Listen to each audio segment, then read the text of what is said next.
एक समय की बात है। दो भिक्षु एक लंबी यात्रा पर निकले थे। दोनों शांत मन से जंगल के रास्ते पर आगे बढ़ रहे थे। चारों ओर हरियाली थी, प्रकृति मानो ध्यान में लीन थी। कुछ दूर चलने के बाद वे एक नदी के किनारे पहुंचे। बरसात के कारण नदी उफान पर थी।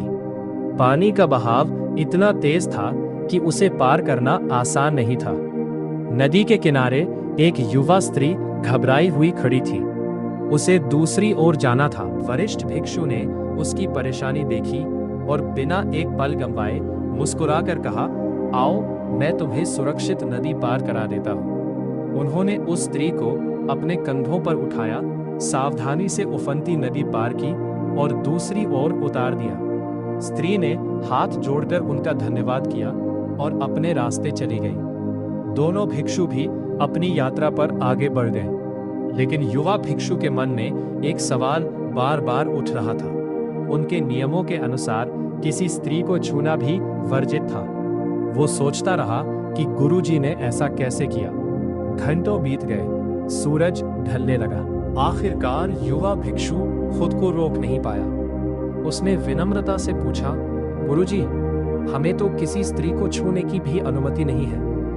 फिर आपने उन्हें अपने कंधों पर उठाकर नदी कैसे पार कराई? वरिष्ठ भिक्षु मुस्कुराए और शांत स्वर में बोले, मैंने तो उस स्त्री को नदी के दूसरे किनारे ही उतार दिया था, लेकिन लगता है तुम अभी तक उसे अपने मन में उठाए हुए चल रहे हो। यह सुनकर युवा भिक्षु की आंखें खुल गईं। उसे समझ आ गया कि असली बोझ शरीर पर नहीं बल्कि मन पर होता है। याद रखिए, हमारे जीवन में हमें घटनाएं नहीं थकाती, बल्कि उन घटनाओं को बार बार याद करके उन्हें अपने मन में ढोते रहना हमें थका देता है। जो बीत गया उसे वहीं छोड़ देना सीखिए, क्योंकि जो व्यक्ति अपने कर्म करके उन्हें मन से त्याग देता है, वही सच्चे अर्थों में हल्का, शांत और मुक्त रहता है।